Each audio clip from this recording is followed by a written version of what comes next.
Welcome to the Intercourse Show. I am your host, Mr. B. Today we have a very exciting show for you.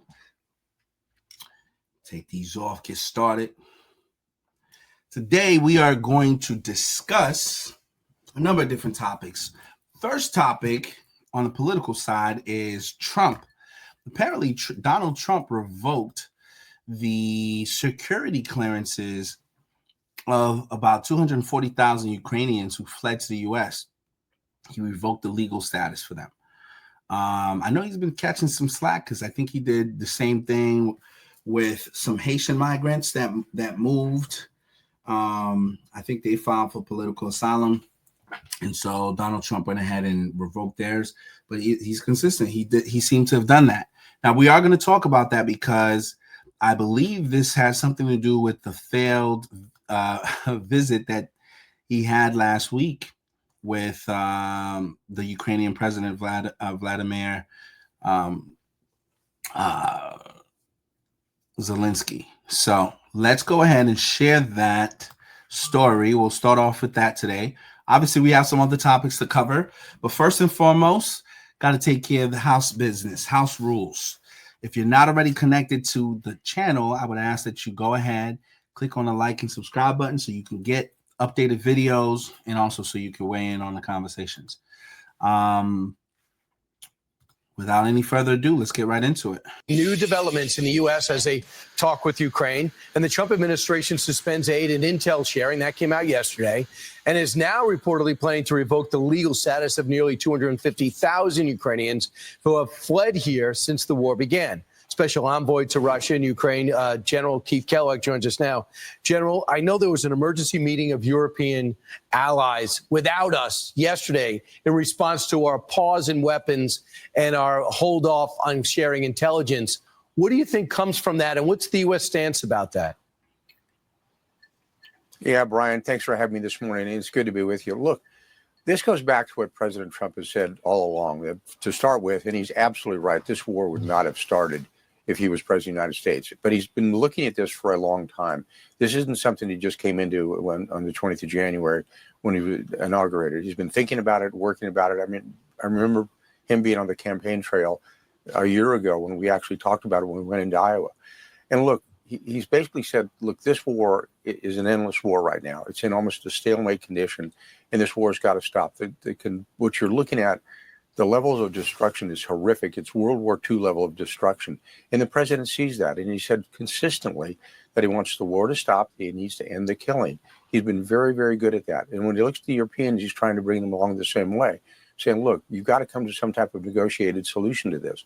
This war is not going to be decided on the battlefield. It's just not, because both sides are dug in, they're entrenched, and the president sees diplomacy, and he's very good at this, on coming to a solution. And look what he's done in the last 40 days. I mean, he's had Steve Witkoff talking to Putin in Moscow. You know, I've been into Kyiv talking to Zelenskyy. He's got an all-star team. When you look at Besant from Treasury, and you look at Steve Witkoff, the special negotiator that working with Russia. When you look at Letnick, you look at Mike Waltz. It's an all-star team that's got a full court press on trying to bring this to a resolution, and he's trying to bring the Europeans. But General, so we know the deal. If you don't do it, don't do it. Right. So, General, we know that it looks like they're ready to sign the minerals deal as it looks. I don't know if they need to see each other face to face. They could do a DocuSign. We do that every day, and then we get to it. Now, besides Russia talking to Witkoff and saying to President Trump personally they're ready for peace, where is any Russian give? When can we see if Russia is actually going to do something substantial, any type of confidence building on their end? Because yesterday they're still bombing cities and hospitals. Well, you know, Brian, this is a war. This is the reason why President Trump wants it to stop. You know, war's not pristine. And that's where President Trump really sees that. And he sees the horrific casualties and the damage to the cities. And he made that comment earlier last Friday when he talked about the damage to the cities. Look at Mariupol, a major city absolutely destroyed. I've been inside Izium, which was a city of 70,000 down to 20,000, and the destruction I saw there. The president gets it. He sees it, where he wants to go. He's got Steve talking to the Russians, talking personally to President Putin. And we've got a set of conditions, what we know that Steve's come back with.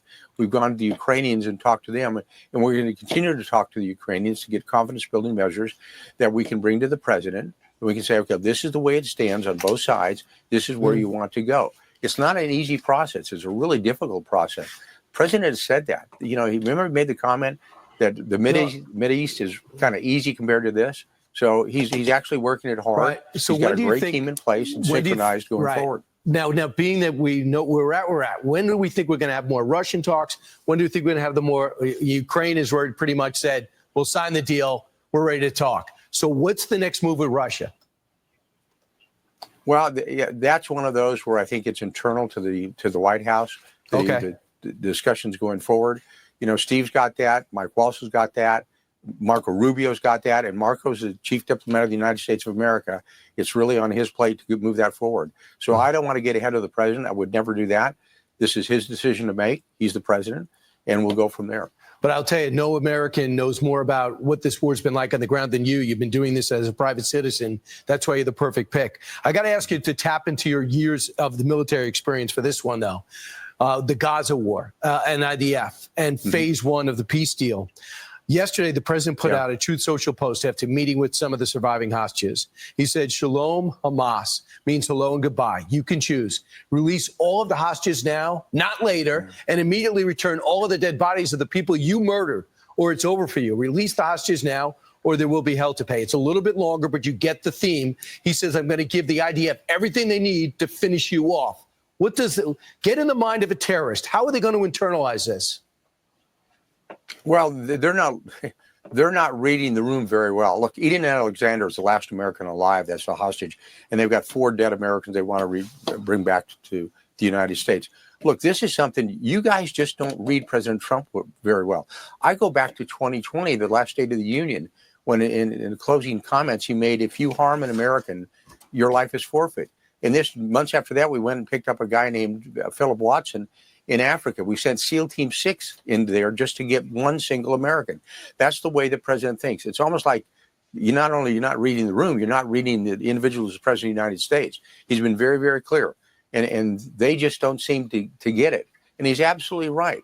And the president has called this one right on the money. So if I was Hamas, I'd say, you know something, just release Alexander, get him back to the United States, release the 4 bodies that we believe you still have, and let's close this deal out. Otherwise, you're going to pay a horrible price. But this is not anything new with President Trump. But it's the way he is. It's the way he operates. Adam Bowler met face-to-face with Hamas leadership. Are you okay with that? And what do you think that does? Yeah, absolutely. Look, Adam Bowler, that's his job to do that. And Caroline Levitt made those comments yesterday. This is the job of the special envoy for hostage affairs. And Adam's doing that. And Adam's very, very talented to do that. We just want to get the American back. Eden Alexander, he's the last one there. Bring him home. And that's what we're going to do. I think nobody can question, our efforts with Israel and supporting Israel against Hamas and Hezbollah as well, and also Iran. And this is just another step forward. I don't think people should get worried about the technicalities. This is just us trying to finish the job. Well, okay, I'm going to stop here. I don't know what the Taliban people are thinking, but I don't think they thought this thing out very well. I don't think the best way to get legitimacy is by taking people hostage, because you have some people who see that as you being the provocator of the problem, and really it's kind of hard to defend why these people are still holding on to hostages if you want the sympathy of the world. Now, I do think Israel has been pretty excessive in the ways that they've attacked these people. I don't think it's a apples to apples comparison with regards to damage. They've totally devastated these people's lives. At the same time, though, it's hard for anybody, any righteous person, to justify people trying to help you when you're still holding hostage, Americans or anybody else.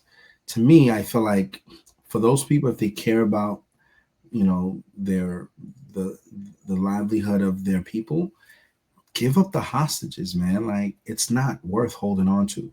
So that's not, what like time to turn the page. Hopefully, the country can get rebuilt, and the people who's been displaced can go back, and hopefully there'll be some sort of justice brought forth for the excessive bombing and destruction that was brought upon from Israel. But the fact is just like it's tough to find people to sympathize with you when you're holding on to hostages, and it changes the narrative. The narrative is no longer about the excessive force that Israel's using, but it's the conversations about hostages that you're holding on to, which now justify why these people are using force to get the hostages back. It's not a winning thing for anybody on that side of the fence. And I do believe there's been wrong done on both sides, a lot on the Israeli side as well, given some of these children and stuff that's been insinuated with bombs and things had nothing to do with the conflict.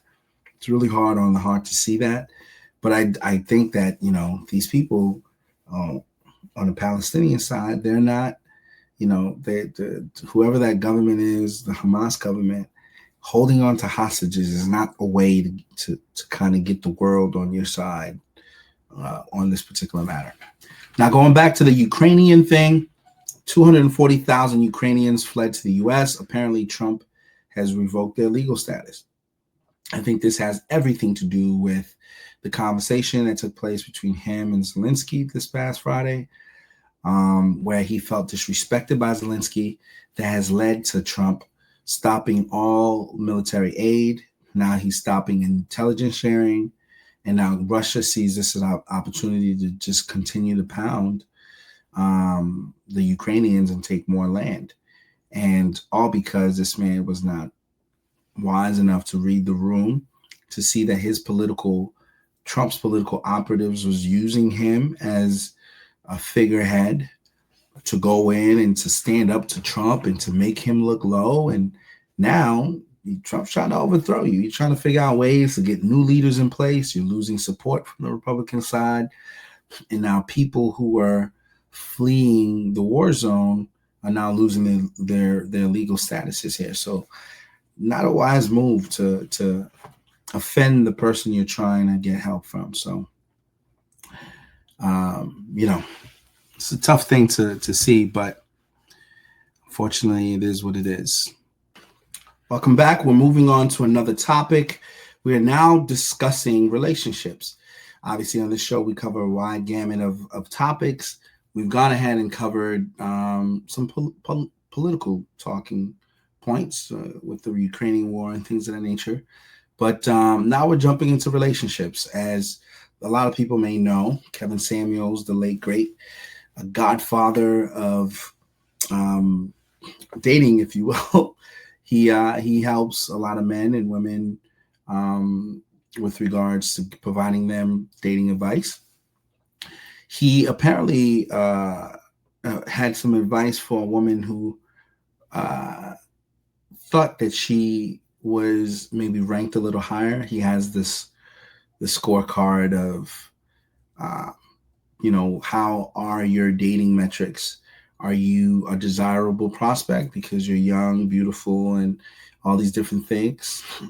Or are you overestimating your dating score? So apparently there was a young lady who reached out who thought she was more than a 6 on a 10 scale. She probably thought she was upwards of a 6. And Kevin had to give her some sort of reality check. I haven't seen this clip, but we'll go ahead and play it just to see what he says in it and how that interview goes, and then we'll respond to it. We only have 3,800 people in here. We got to get the likes up. Okay. So here's what we're going to do.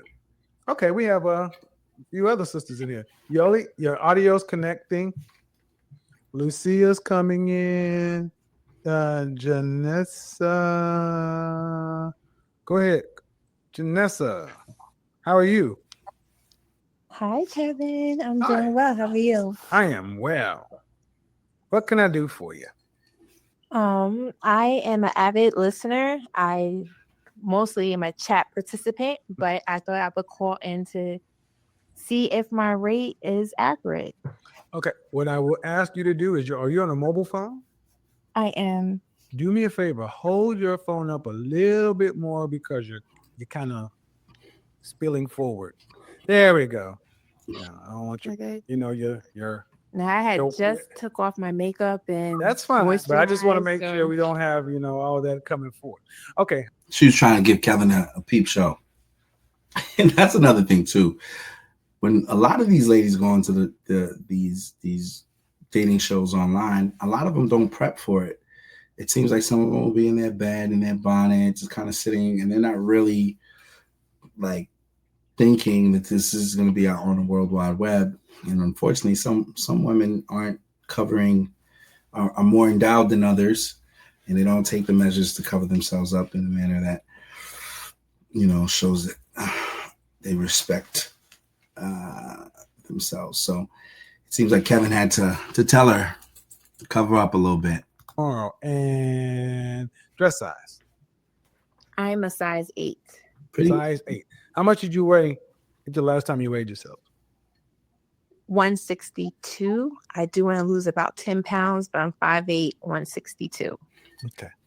So automatically, that's about 20 pounds more. Did you know that? Actually, yeah.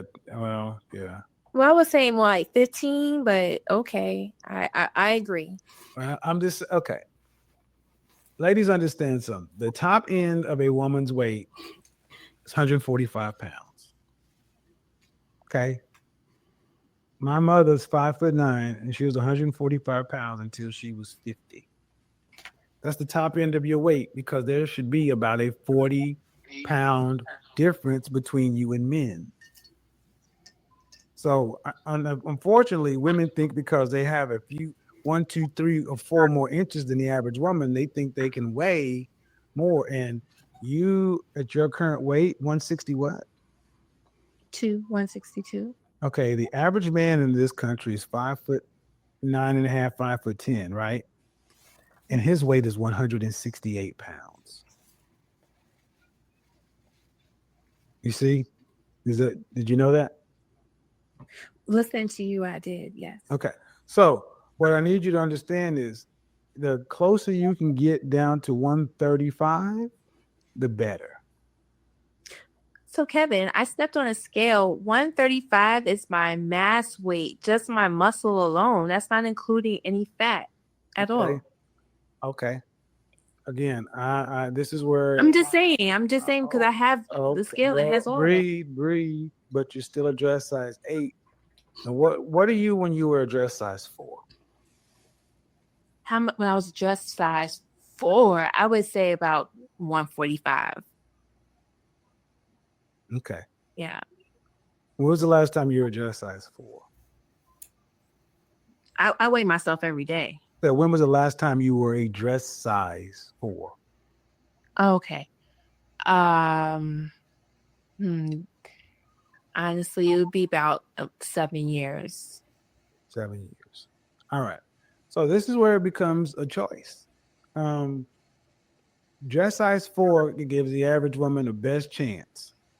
And I don't like going back and forth over my body is different, my muscle weight, this or that, because I can pull up, as an image consultant, I can pull up countless women who are professional athletes, women throughout history who have been your height and more curvy, more muscular, and weigh ideal weight.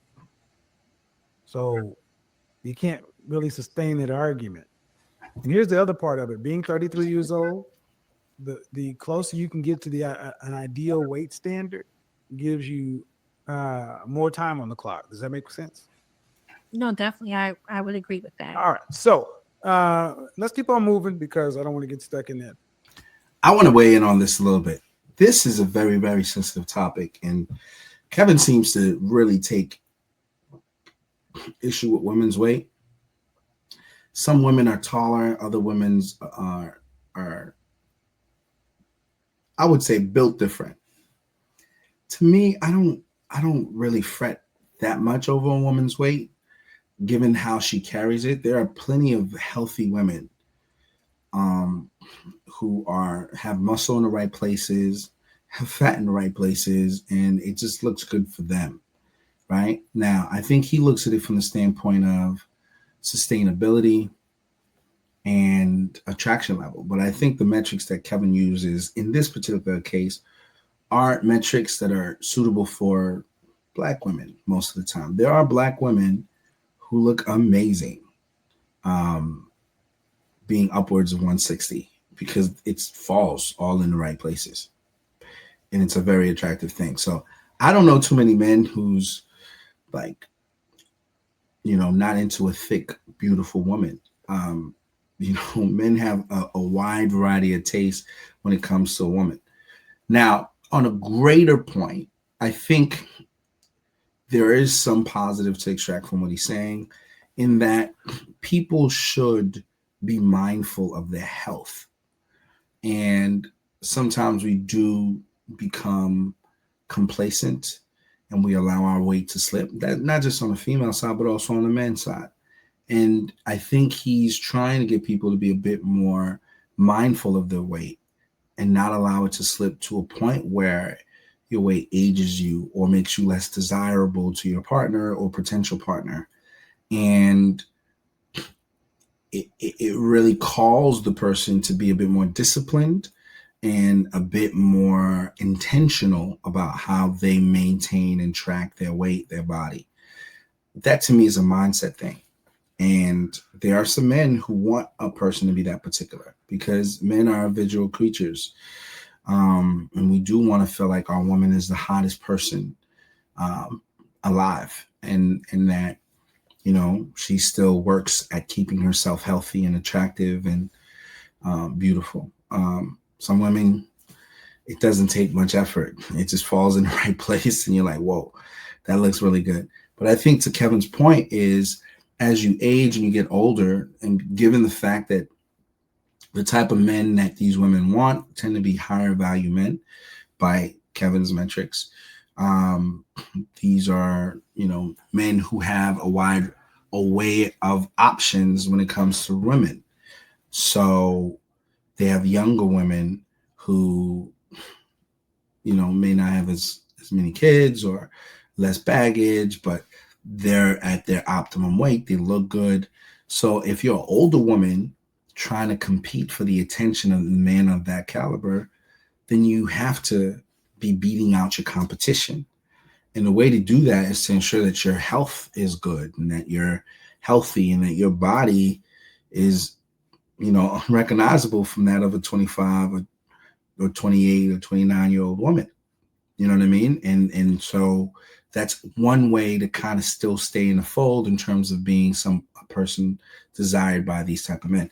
But at the same time, too, there's plenty of men who will love you, ladies, at whatever weight you're at. Some men have fetishes for big women. I'm not one of those men, but some do. Some men don't mind their women having a few extra pounds or being thick, or, you know what I'm saying? You don't have to be skinny, slim, and match the weight metrics that he's talking about. For him, it's a standard that I think he's held true to. I think the thing to extract from that is that, be mindful of your health and don't allow your health, your weight to, go beyond your control to a point where it ages you, makes you less desirable to potential suitors, especially if you're trying to, find a mate. And I think the point here that everyone should take from this is present the best version of you to your future partner. So present your future partner with you at your fittest, you at your calmest, you in a place of peace, you healed. Present that. Don't present the broken part of you to somebody that you want to do life with. Take responsibility for how you are showing up to your partner. So it's not to say you got to be perfect, but make a valiant effort to present the best version of you. I think that's the greater thing to extract from that. But this is one of those points I'm not always on board with him on. He's a stickler for this, but I'm not always on board with him on this one. But we'll go and continue. Do you remember Pam Grier? I love Pam Grier. I'm an avid Pam Grier fan. Okay, Pam Grier was 5'8", 8. How much do you think? What dress size do you think she was? Man, back in Foxy Brown, I would say she was a size 4. Mm-hmm. And did she suffer for curves? No, not at all. All right. So what would you rate yourself on a scale from 1 to 10? You can't use 7. Just your face. Just your face. Just this right here. Honestly, I would say a 9, like 8.5. Okay. So you will put yourself up with Kelly Rowland, women like that. Kelly Rowland, because Pam Grier is an 8. Pam Grier is an 8. Look, Kelly Rowland's cute. She ain't all that. I mean, I'm not putting her in no 10. I mean, she's pretty. Don't get me wrong. But Rihanna's a 10. You know what I mean? There's certain women that's really, really, really pretty. And there's no-name women who are that pretty. He has a fascination with Kelly Rowland. It's a matter of preference, though. But that's his preference. Pam Grier and Beyonce are both will be considered 8s in that category. So you'll put yourself ahead of them. Pam Grier's at 8 in her prime? Yes. Pam Grier's at 8 in her prime. Yes. What, Kevin? I'm sorry, I don't agree with that. Okay. You don't have to, but this is where it becomes a difference of your opinion. And I do this in real life as an image professional. I could take the mapping of Beyonce and Pam Grier's face and show you that they actually line up to within 1/10 of a percentage point. Well, then I would say I'm a 7, but then you say don't count a 7 then. So that makes you a what? A 6, but that's a hard metric right there. But well, that's the truth. That's the whole point of this. That's the truth. I'm just saying. Okay. Like I got clear skin. I get it. Clear. All right, but now this is what I need to. This is where it's going to be hard. Okay, so I need you to ask yourself: are you married? Have you ever been married? I have been married. Yes. All right. 6 is a cute woman. But back in when pretty, beautiful, and gorgeous women are the women who the athletes, entertainers, the ballers, the shot callers fly out. These are the women who get into VIP, into the best spots, the happening spots in any city without waiting. They're always in the private areas. No questions. Was that you in your 20s? No, it's not.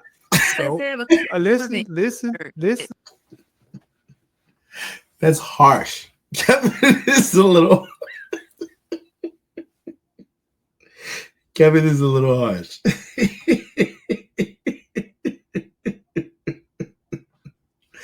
Like, here's the thing. I actually think the lady is beautiful. She probably could be in an 8 somewhere. I disagree with him in terms of her particular beauty. I think she's a pretty beautiful young lady. But that is a point that he's making. It's a very valid point. A strikingly beautiful woman is undeniably obvious everywhere she goes. There's going to be special treatment. And this is what he's saying. Like, typically, women of that caliber have a lifelong history of receiving favor because of how beautiful they are. People just want to be around them. They're getting special treatment, whether it's at VIP or elsewhere. They're getting flown out. There's a number of things that start being surrounded with that. It's very, very, very true. What he's saying right there is true. So if you're using those metrics to do that, and he did that very tactfully, he just said, well, this is a standard that we would all agree to. Women of that caliber have a plethora of opportunities open to them, and they get flown out by some of the more desirable men in our society. And has this been your reality? And if that hasn't been your reality, maybe you're overestimating where you fall on that scale. And when he asked her that question, she couldn't deny that wasn't her reality. So by that metric, he scores a point on that argument. listen, then that's the truth. Because men who can afford those things go ask the bouncers, bartenders, and managers, bring her over here. Cute women are on the dance floor out here with the rest of us. I wasn't on the dance floor though. Okay, but you're not behind scenes with the I get. okay. See, I get where you look at yourself, but the reality of life shows us where we are. It's true. And what state are you in? I'm in Georgia. Okay, so if you're in Georgia, you're anywhere close to Atlanta? Yes, I'm in Atlanta. I guess. So in Atlanta is land of the black woman, the beautiful woman. So in order to be special in Atlanta, to get in with the Falcons and the Hawks and all these other players, you have to be. But Kevin, it's not even that hard, honestly, in Atlanta. All you have to do is have your real hair, which I have, clear skin, which I have. Okay. Decent shape. Okay, but if it's not that hard, I asked you in your 20s. Well, I wasn't here in my 20s. I'm from New York originally, Okay. but yes. I lived in New York, and I will tell you, when I was in New York, ma'am, you wouldn't have got into VIP. You would have been in line. You were not. Kevin Samuels, man. That is I don't know if that could be perceived as an insult. It's funny because it's a little harsh in terms of the conversation. Obviously, there's the general admissions people, one of which I'm a part of, and most of other people are. And what he's saying is that, for these super pretty women, it's really not fair. It's really not fair, but favor isn't fair. Some people are just, that is their gift, is their beauty and their looks. And he's making the point that if you didn't experience these things, it's in part due to the fact that maybe you're not of that caliber. Now, I kind of side with the young lady. You're a beautiful lady, very attractive. Plenty of men will desire you. But what he is saying is the caliber of men that you may desire, the guys who have the money and the option, would not necessarily call you out of the crowd above another woman. You know what I'm saying? And if that hadn't been your reality, it's in part, that is maybe the evidence that that's what it is. Now, Kevin got a lot of slack for this level of brutal honesty with women, but I actually think it's healthy. Sometimes you gotta help people by telling them the truth. And sometimes the truth is not what you want to hear, right? Plenty of people had to pull me to the side and be like, bro, let me hit you with the truth. And sometimes it sucks. You don't want to hear it, but it is what it is. You got to eat it. You know what I'm saying? And, in this case, she's wrestling with it for a little bit. See, why is that so hard for you to accept? No, it's not hard. It's not hard. Okay, so so if you are 9, what is Pam Grier? What is she's a 10. I'm just saying that's she's a my 10. skill. Okay, she's a 10. Then so if she's a 10, then what was Jane Kennedy and Diane Carroll? Halle Berry. And you didn't date me because I don't even know who those are. I'm you sorry. You know who Halle Berry is. Yeah, I know who Halle Berry. No, Halle Berry doesn't compare to Pam Grier. What do you mean? How? He's a 10. Because it's not even just looks; it's personality. And no, man. That's where you're wrong. It's all looks. No, it's all looks. All? Yes, this is all we're talking about. See, this is why I say you ladies are horrible at ranking yourself. Men don't consider all that. We look at looks, and where does Halle Berry rank? Does she above or lower than Pam Grier in your mind? She's below. Okay. Well, this is why I say you guys are horrible at this.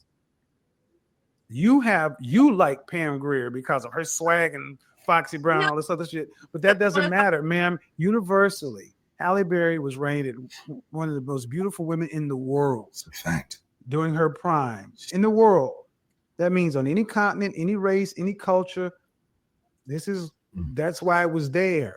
Pam Grier, as attractive as she was never that. back when she was hot, Jane Kennedy, who you don't know, Diane Carroll, who you don't know, were head and shoulders above her.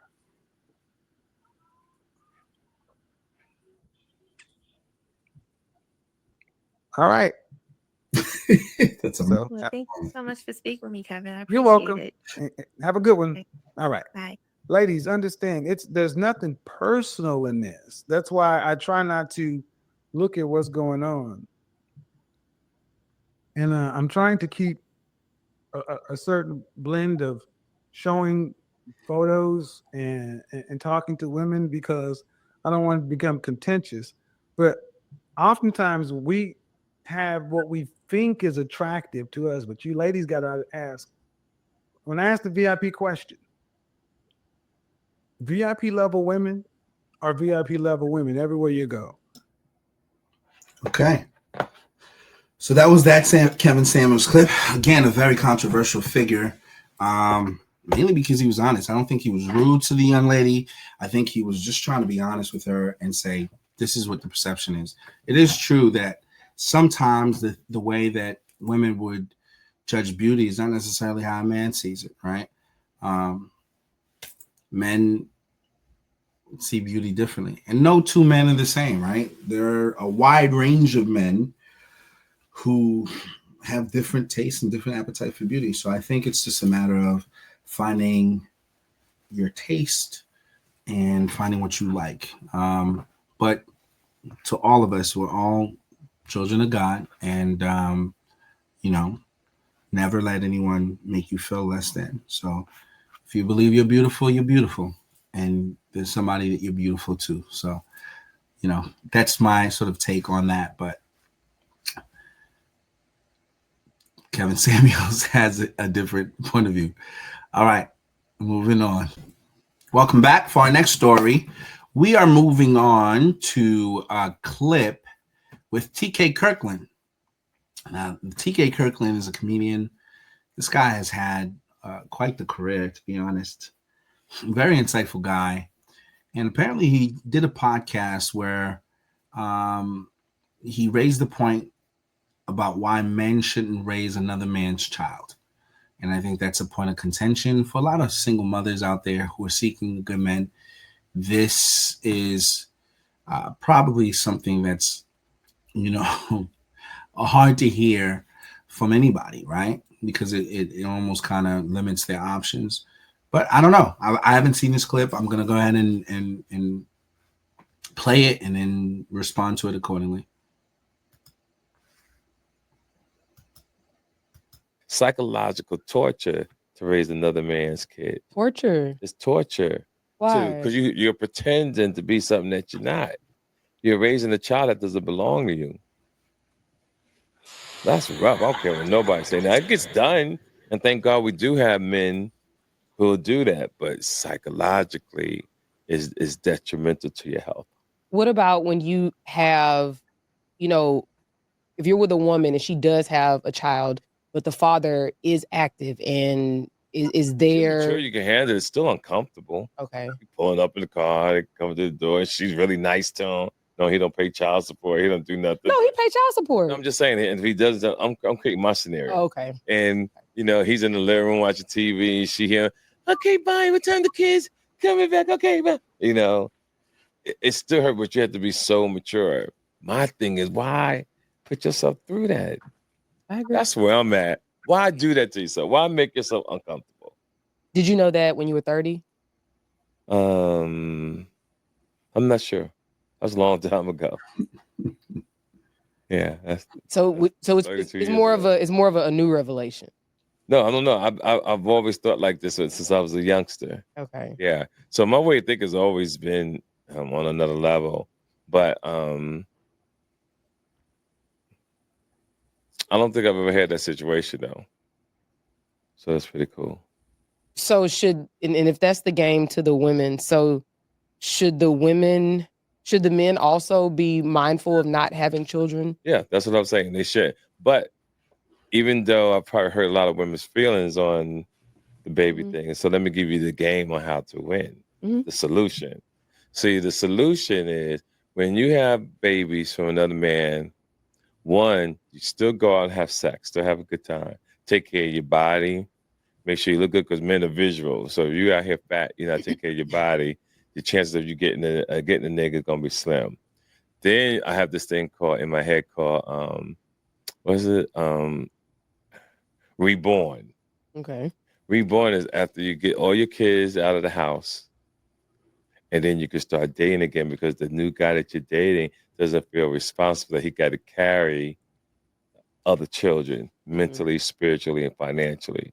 So he'll date you because all the kids are out the house. Yeah, we could date, we have a good time. Because I ain't got to worry about your kids, you know, and that's just my thing.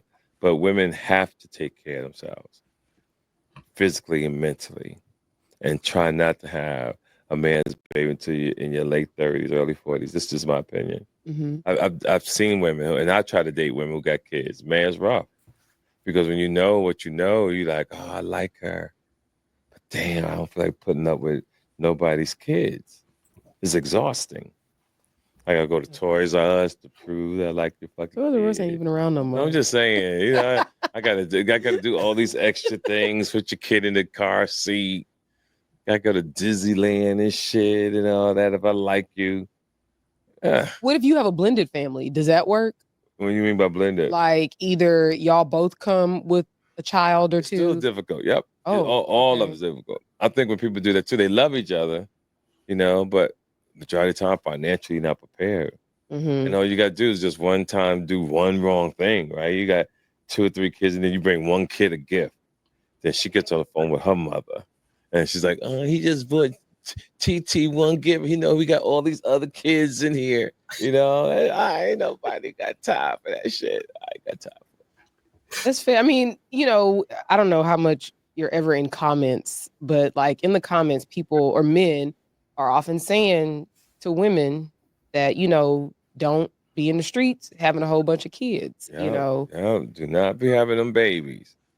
And to scare women so they can really understand what I mean, go a little deeper. A lot of people don't talk about when you get pregnant, that giving birth, you can die. Absolutely. You better love a nigga when you have his baby. That ain't a game. Like, you truly gotta love him.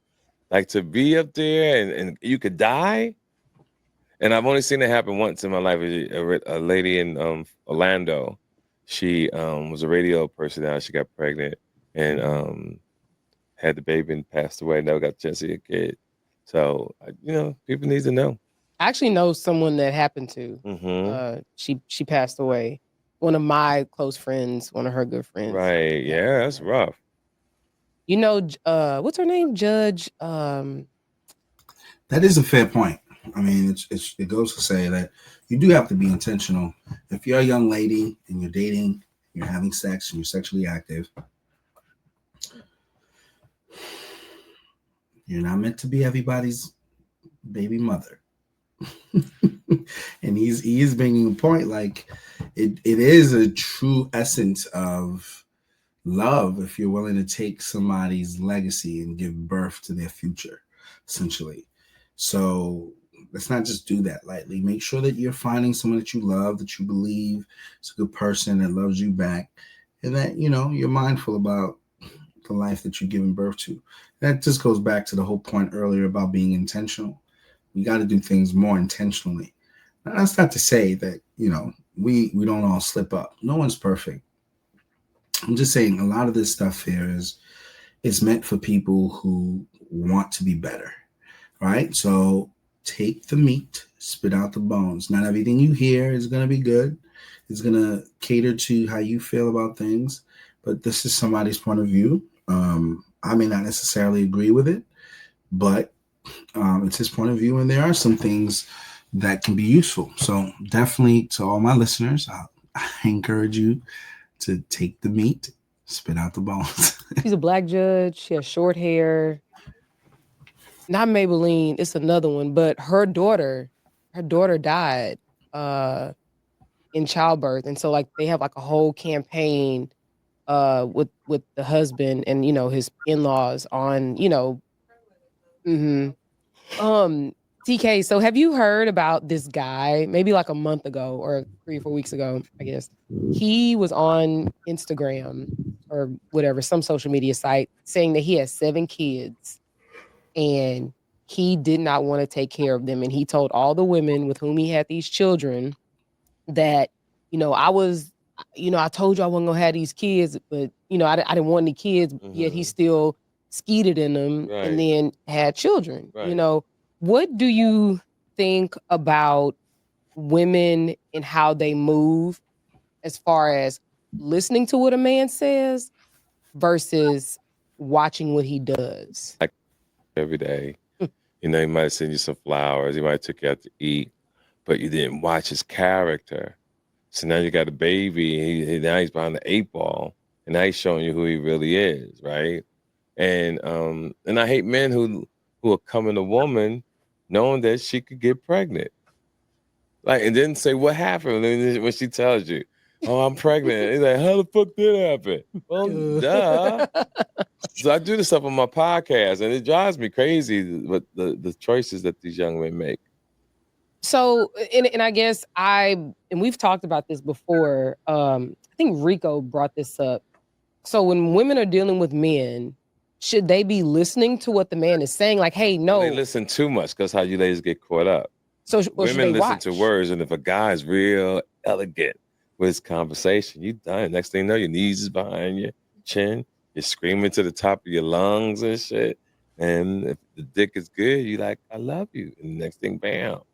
You off have a slice of pizzas, you're eating ices, Now you let the nigga move in. He's like, hey, you want to move in? And bam. There you go. Then it take 3 years to get the nigga out. Oh, God. Because I always feel like when, I'm talking to like my little younger cousins or even Mandy on the show, I always say, you watch what people do. I don't care what nobody says. Don't matter. True. You watch their actions.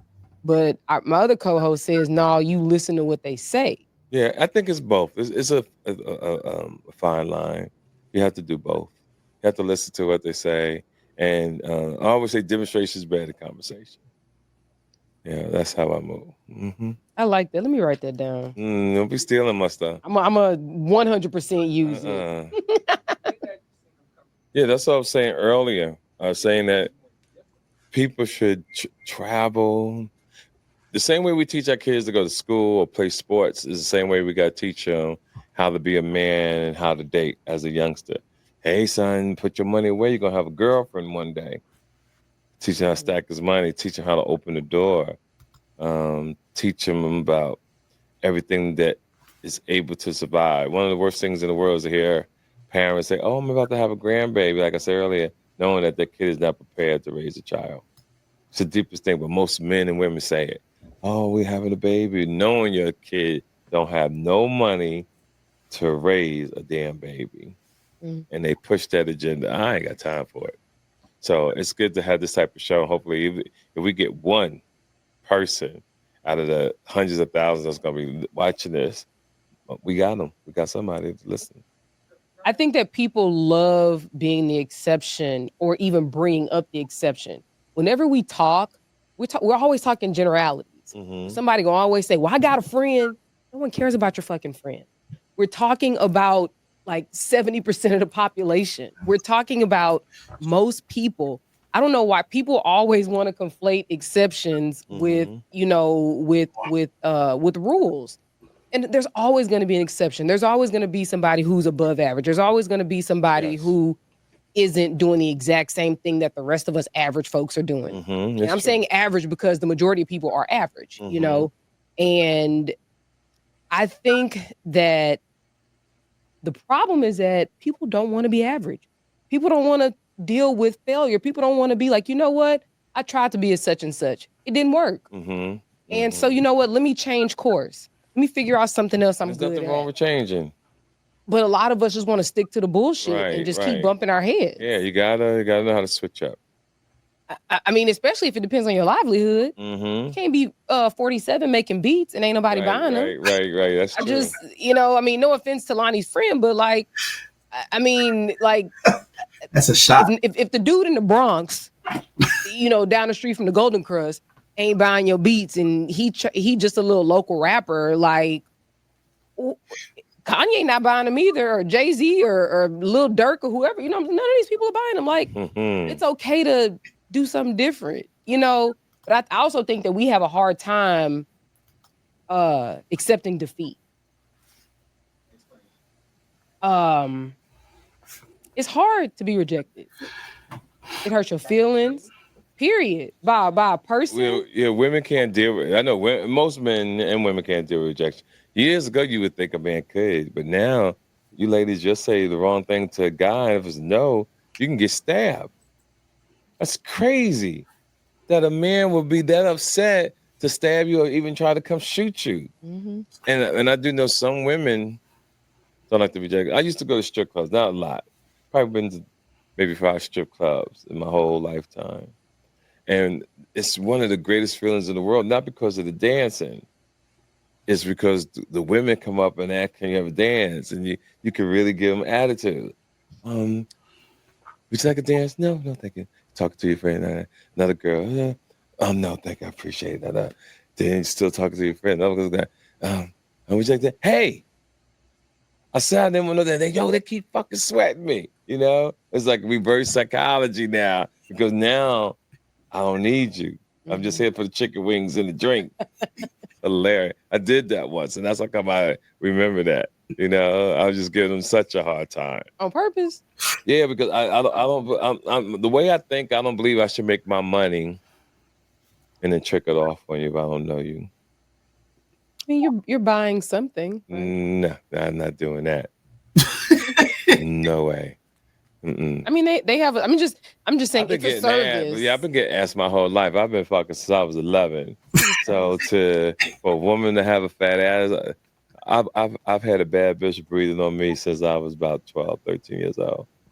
At the Dairy Queen stand, at the Good Humor, all that shit. Y'all got Dairy Queen here? I'm not from here, but we used to have Dairy Queen. Yes, we still got Dairy Queen. Dairy Queen's all over the country. New Jersey, yes. Oh, I thought you were in Jersey though. TK just made a real good point. It's true. He says certain men who haven't had a problem getting women, they're not really trying to make their money and go trick on a woman.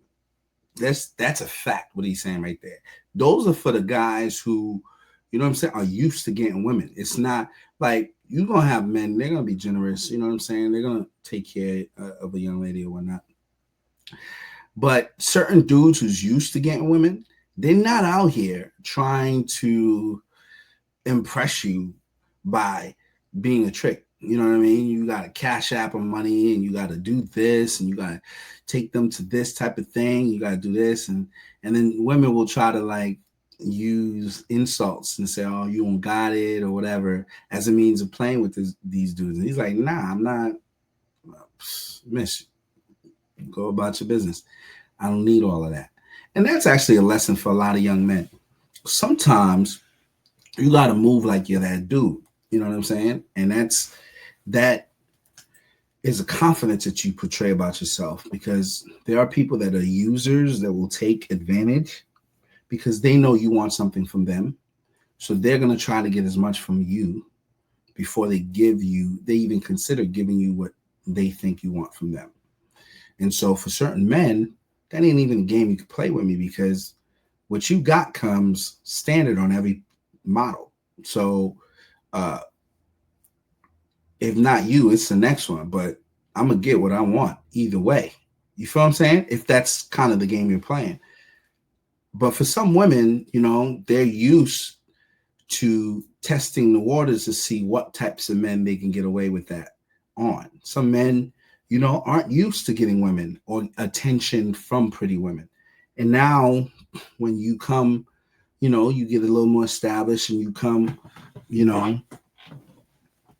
into some money and, now and you maybe want to shoot your shot at a woman that might have been out of your league before. She might try you like that. And you might not even be her type, but she's going to try you to see, because I think she could read. You're not used to dealing with women of my caliber. So for you to get up here, you got to pay for it. And a lot of women play that game. Now, some of them have no business playing that game because they're not They're not even that tough for anybody to jump through hoops for. But for a man who's not used to getting it, you won't get hustled. And this is one of the things he's saying is that, you know, if you're used to getting women, this isn't a tactic that works on you. You know what I'm saying? You brush that off. And when you brush it off, it changes the tone of the conversation because now you're not thirsty. You know what I mean? Like, it's different when somebody feels like you begging for something than when you know, can do with it or do without it. So it's interesting to hear that point. From Jersey. Oh, okay. Yeah, I left years ago. I left probably before you was born. Oh, okay. Yeah, I left in 1979. Okay. Yeah, what year was you born? We don't want to put that out there.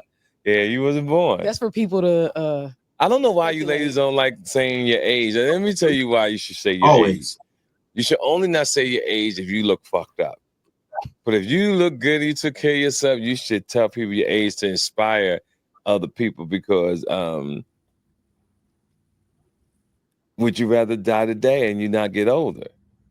No, there's only one option. Yes, take care of you. So my point is take care of yourself. Yeah. Tell other people your age so they could compliment you. Go, oh my God, you don't look your age. That's a good feeling. It is. Well, most people, when I do tell them my age, they absolutely don't believe. Yeah, I'm 109, but I look 60. I look 62. What's his name? Like Joe? Dang, it's like one of my favorite movies. We're Coming to America when he was saying how old. I'm sorry. Okay, no one's getting the joke. He was 100.